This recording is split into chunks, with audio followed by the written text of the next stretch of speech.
Once I finally started feeling worthy as a good lawyer in the eyes of others, I could not bear losing that, and I could not bear being humiliated.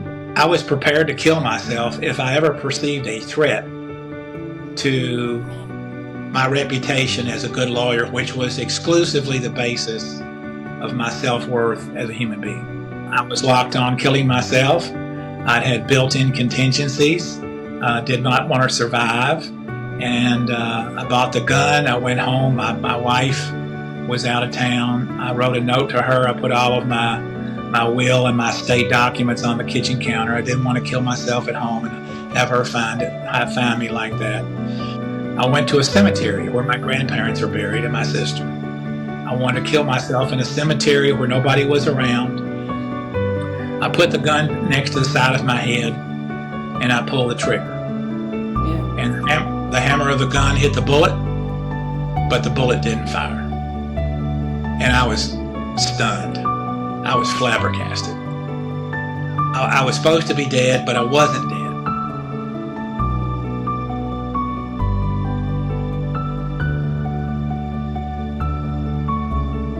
A thought occurred to me to call another lawyer that was in Nicholasville that really had been a good friend of mine, but we'd had a case on opposite each other 5 years earlier, and unfortunately it got very heated, very contested, and it impacted our friendship.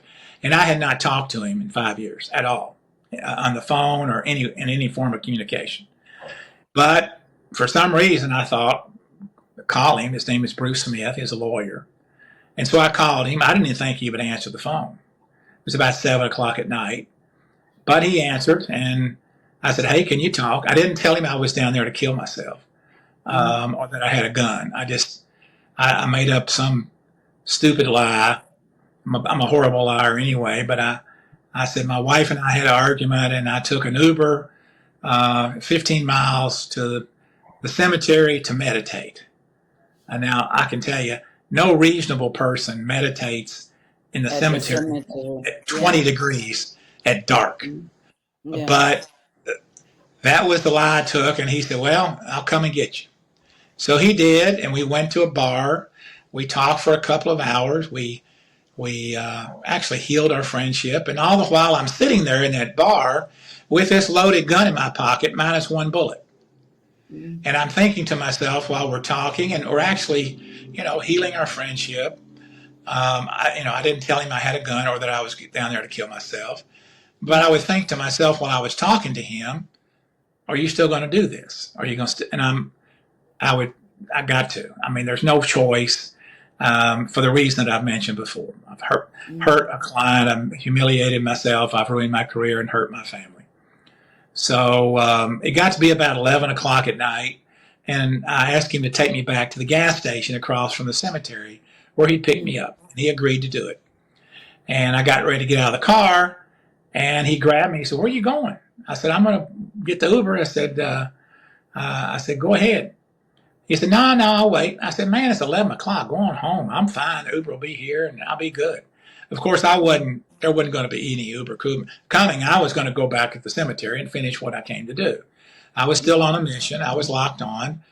And I tried to get out of his car 2 more times in the next 20 minutes. And each time he said, I'm waiting. I'll just wait. And he said, it's cold. I'll just wait. And I said, I'm fine, really. Go on. And he wouldn't leave. Finally, I realized I wasn't going to be able to kill myself in that cemetery. And he said, come on, I'll just take you home. So he drove me back, took about a half an hour to Lexington. We came over the street where I live, in my neighborhood. And as soon as we came over the hill and saw my house, there were 5 or 6 police cars in front of my house. Lights flashing. Looked like a raid on a criminal network, a drug dealer or whatever. He looked at me and he said, what's going on, man? I said, I guess Cindy, that's my wife, I guess she's upset about something. Upset? What'd you do? I said, you know me, I would never hit a woman. I don't know what happened. I said, just don't stop. He said, well, I'm not stopping, because he'd had a couple of drinks. I said, just drive up about to the Harrisburg Road, a connector road to my neighborhood. It was about a mile and a half away, and I'll walk back. So he drove me up there, Yeah. and I got ready to get out of his car. He grabbed my arm again. He said, now you're walking back, right? I said, yeah, I'm walking back. But I wasn't going to walk back. He drove off. I walked down into a big, large stormwater detention basin where stormwater gathers during flooding. I walked down to this basin. It was very deep. Nobody could see me. And it was about 11:30 at night. And pulled the gun out. And then the thought occurred to me, wait a minute, your friend Bruce just took you home. You spent 2 hours with him. You healed your friendship. Excuse me. You tell him you're going to walk home, and now you're going to kill him. You'll kill yourself. How's that going to make him feel? Yeah. And I thought, but I have to do this. I mean, my life is over. I've been planning this for 30 years. I've got to do it. But I paused because of how I thought it would make him feel. And I was walking around that detention basin, and I get to the top of the basin. Now, what I'm about to share, I did not share this for about a year following my suicide. I did share part of my story about 6 months after I got out of the psychiatric hospital because I started feeling so much better. And I knew I did not want another human being to suffer like I did for all those years and not reach out for mental health treatment and stop that misery. And I wanted to be available. And so I decided to share my story publicly about 9 months after my suicide attempt. And so I shared it in a national magazine and on the front page of my local newspaper. But I didn't tell all of the story that I'm about to tell until about 9 months ago. I didn't tell it all because I thought, number one, no one would believe me. And I wanted to be credible to help people who were seriously struggling with their mental illness. I wanted to be credible, and I wanted them to listen to what I had to say. I intended to be helpful. I don't charge for talking to people. And that credibility was important. And because I'd been a non-believer or an agnostic for all my life and had a jaundiced view about people who would say things like I'm about to share, that they wouldn't believe me, and they might think I was a religious kook and just turn me off, and I couldn't be helpful for those people who were disbelievers like me. But what I'm going to share is true. It happened. I have no reason to lie, to share this. If anything, it will. I bear all the risk of being looked at differently because not everybody finds Christians to be worthy of belief or any kind of religion. So I get to the top of this basin, and all of a sudden, when I reach the top of this basin, I'm totally enveloped by a complete sense of calm and peace that overwhelms me mentally and physically like nothing I'd ever felt before. All the anxiety, feelings of self-worth that I had harbored almost all my life, certainly since I was a little boy, just were extinguished, gone. And inside of my head, I received a very comforting message which said, Bruce, you're not going to kill yourself. You're going to be okay. And you're going to be equipped to handle the aftermath of your suicide attempt. You're going to be fine. And I'm like, what is this? Well, honestly, totally beyond belief at what just happened. But I also felt totally calm, totally at ease, and totally unafraid. Really unafraid about my suicide attempt anyway. Mm. for the first time in my life. I started to walk home. I went to a dumpster behind the shopping center that was close to where I was in this stormwater detention basin, and I threw all the bullets away. I did bring the gun back with me, but I threw the bullets away. And then I walked home. I was totally at calm, totally at peace. I called my wife when I got close to my house. My wife was devastated, absolutely, and still is devastated now, a little over 2 years post-suicide attempt. Mm. As my family is. I have two daughters. They constantly worry about me, whether I'll try it again. Mm. She called the police and told them I was back home. Mm. There were two police cars that came to my house in a very short period of time, and a paramedic unit. They came into the house. I told them I was fine. I was past all of this. I wasn't going to kill myself. But they had already tracked me to the cemetery through my cell phone. Of course, I left a note, which they had confiscated. They found that I'd taken an Uber. They tracked me to the cemetery, and when I was in the cemetery, my phone was blowing up with calls. My wife had found the note. I saw she was calling me. My daughters were calling me. My brother, my law partner at the time. But there wasn't anything they could say to me at that point. I'd reached the point of no return. There was no going back. It was going to happen. So I turned my phone off. When I turned my phone off, they could not locate me anymore. If I left my phone on, they would have located me in that bar. But Yeah. they couldn't locate me when I turned my phone off. So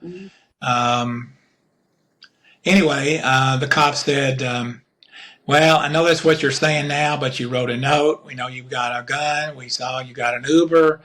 And statistically, if you go that far, you're likely to do it again. And so we have to ask you to stand up, put your hands against your living room wall. We have to pat you down for weapons. Now, I can tell you that growing up in my life, of all the scenarios that I ever imagined myself being involved in, being patted down for weapons and being arrested by the police in front of my family was never on my radar screen of imagination. But I was patted down for weapons. I was handcuffed, taken outside in front of my family and neighbors, and put in the back of a police car and taken to a state psychiatric hospital. Got there about midnight. They put me in an unlocked room. They checked on me every 15 minutes. I was there for almost 4 days. I saw my first mental health professional. He spent a lot of time with me during that time. They had to unlock the bathroom for me to use the bathroom, and they had to unlock the shower and be in the shower when I was there taking a shower. After they released me from the hospital, I went and met with my clients that I had malpracticed their case. I apologized for my malpractice, and I gave them the statute of limitations to sue me. I then reported what I'd done to the Bar Association, which regulates lawyer conduct. They informed me that I hadn't committed any ethical violation, that I'd done the right thing. But a civil suit was not an ethical violation. I was obligated to tell my clients that I had committed malpractice, which I had done, and given them the statute of limitations to sue me. So I reported my conduct to the bar after apologizing to my clients. I got fired from my job as a lawyer from the firm I was with. I was 73 years old. I had a lot of bills to pay. I was unemployed and had just gotten released from a state psychiatric hospital from trying to kill myself. I was at the lowest point of my life. Yeah. But because of what I heard in that detention basin and because of how I felt, I was not afraid. I had an uncertain future. I didn't know what was going to happen. But I wasn't anxious. I was calm. I did start therapy. I got on medication. My medication had to be adjusted several times to get it to where it was working and not making me a zombie. but it finally did get adjusted. The medication has been extremely helpful. It's been extremely helpful. But after I got stabilized, I began to think, well, am I going to have to go to a therapist for the rest of my life and to seek guidance and to avoid the pitfalls that got me into trouble before, and in terms of how to think and what to think about and the priorities, because I'm like, am I going to have to rely on some other person's values and their thoughts to get guidance on this? Because I really didn't feel comfortable in doing that. And so I was torn, but I was going to the therapy because I did not want to regress and go back to where I was. And I started writing about my story like about 9 months after my suicide attempt, and I got on a LinkedIn platform, which is where we met. And one of my LinkedIn members, Brian O'Keefe, and a lawyer from Philadelphia in the United States, he sent me a message and said, hey, do you ever heard of a pastor by the name of Tim Keller? And I said, no, I've never heard of him. And he sent me a YouTube link to one of his sermons. Tim Keller is actually I found out is a now worldwide known Christian pastor. He started a Christian church in Manhattan, downtown New York City, back in 1989. His target group were people like me, agnostics and atheists. That's who he wanted to start a church in Manhattan. He became so successful, his church attendance on Sundays was 5,000 people or more. And he became a national bestseller, New York Times bestseller, published many, many books. And I found a pastor that and started reading the gospel, listening to Dr. Keller's sermons. I've listened to many, many of them. I read his books, and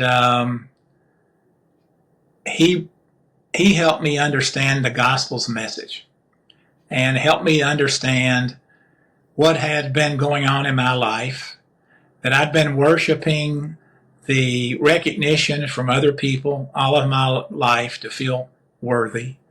He called that a counterfeit God, that you can't live based upon what other people think of you. Exactly. And he wrote a book called The Freedom of Self-Forgetfulness, which is like written just for me, along with a book called Counterfeit Gods, which is, I think, written just me and those like me. And then The Reason for God, which is his seminal work. And I've read 8 other books, and I listen to his sermons 2 or 3 times a week. They're all on YouTube. Now, Dr. Keller passed away in May of 2023, but his legacy lives on through his books, his podcast, and his videotapes. And they're extremely helpful to me. And they have helped helped to lead me to the Lord. And I firmly believe this, that, of course, God knew what he was doing when he created Earth, when he created human beings. He knew what kind of difficulties we were going to have. He knew the challenges human beings were going to face. He knew that bad things happen to good people sometimes. He knew all the things that we know as life. But he also provided a path for us to navigate through all these different problems, all these different journeys. A path through the gospel, that if we sought him out, if we sought his guidance, and we gave effort to try to understand it, that if we followed that path, that we could navigate all of the unfairness of life.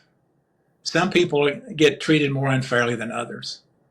We would not compare ourselves with other people, which Dr. Keller called idol worship. We're worshiping the idols of other people's success.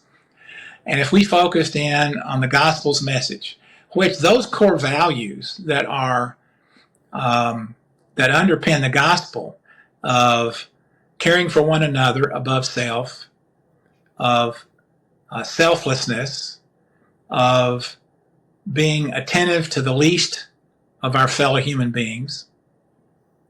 All of the values and more. I don't know how any human being could disagree with those values. And the Lord set those out, along with guidance from the Holy Spirit, if you invite Christ into your life, to give you guidance on a daily basis, and to seek out the Lord's guidance and wisdom, and make following the Lord a priority. Every day, I'm grateful to be alive. I pray every day, Lord, help me to do your will and not mine, and help me to understand what your will is for me to do. I'm still not perfect. We're human beings. We'll never be perfect. I make mistakes. I ask for forgiveness, but I can tell you without doubt, my life has so radically changed. I'm experiencing a quality of life that I never imagined to exist. Never. Yeah. And I'm so grateful. I'm filled with gratitude to be alive and to experience this quality of life at the age of 75. I'm 75 years old. And I don't want anyone that I can influence to go through what I did. You know, it took me 75 years to get a wake-up call. And I had to put a gun to my head and not to fire for that to happen. That you don't have to wait 75 years. But so I want to be available for people that are struggling with their mental health issues or even their faith issues. I'm not an expert. I'm not a pastor. I'm not a therapist. I don't hold myself out as one.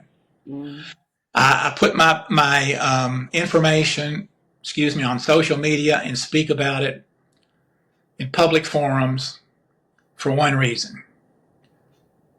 Typically when I'm speaking to large groups or even at large, I hope to connect with at least one person. One person that's struggling like I was. Maybe is contemplating suicide. And will say, hey, that guy's story sounds similar to me. He's putting it out there. Maybe I ought to talk to him. And so I put my number on my LinkedIn social media, or Twitter, Facebook, and when I speak, and my email, my number is 859-229-3436. Of course, if you're outside the United States, you've got to, dial the prefix, whatever that is. But I don't charge.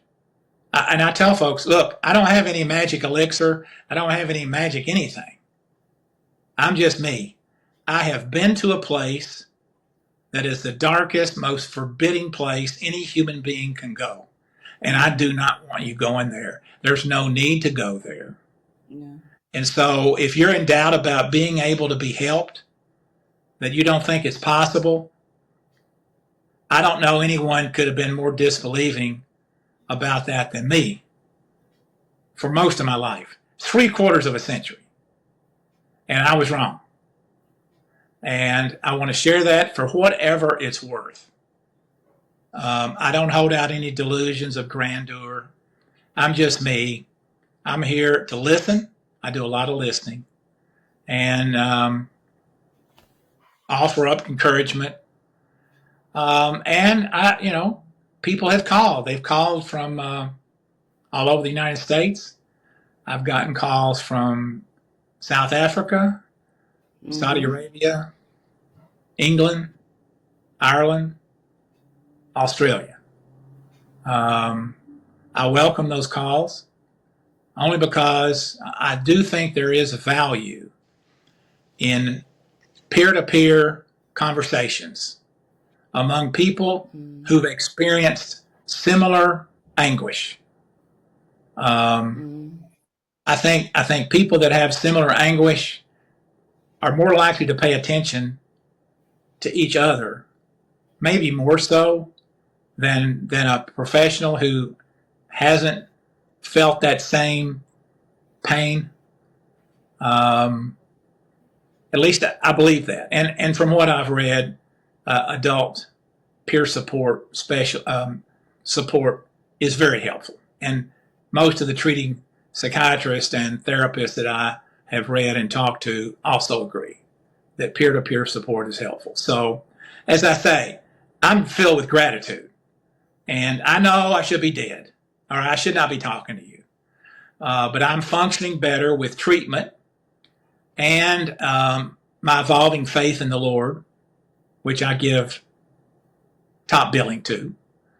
I'm functioning better at the age of 75 as a human being and as a lawyer than I've ever functioned in my life. I'm trying cases with more skill. I'm thinking about issues that I would struggle to think about before because I had all that mental anxiety and worry and worrying what people would think about me thinking about me when I was speaking. I no longer worry about that. I don't care what people think about me. I don't care what I think about myself. I only care what the Lord thinks about me. And so that freedom of self-forgetfulness, of not worrying about what other people think about me for my self-worth, or even what I think about me. Am I making enough money to feel like I'm successful? I'm not worried about that. I'm worried about doing a good job for the people that I represent, and to reach out to people that I know are struggling, to let them know that they can be helped. Because honestly, I believe that's what the Lord wants me to do. I believe that's what He wants me to do, and I pray to Him, Lord, if I'm mistaken about this, please correct me. But I feel like this is what I need to do, and so this is what I'm doing. And I appreciate you giving me the opportunity to share, to tell my truth. And I put myself out there, 859-229-3436. My email is bruce@bsimpsonlaw.com, bsimpsonlaw.com. I don't have any magic, okay? Please understand, I don't have any magic. Yeah. I'm no one special. I'm not anybody special. I'm just another human being who, by the grace of God, managed to escape a very purposeful suicide attempt. And with treatment and guidance from the Lord above, is doing better than I ever thought possible.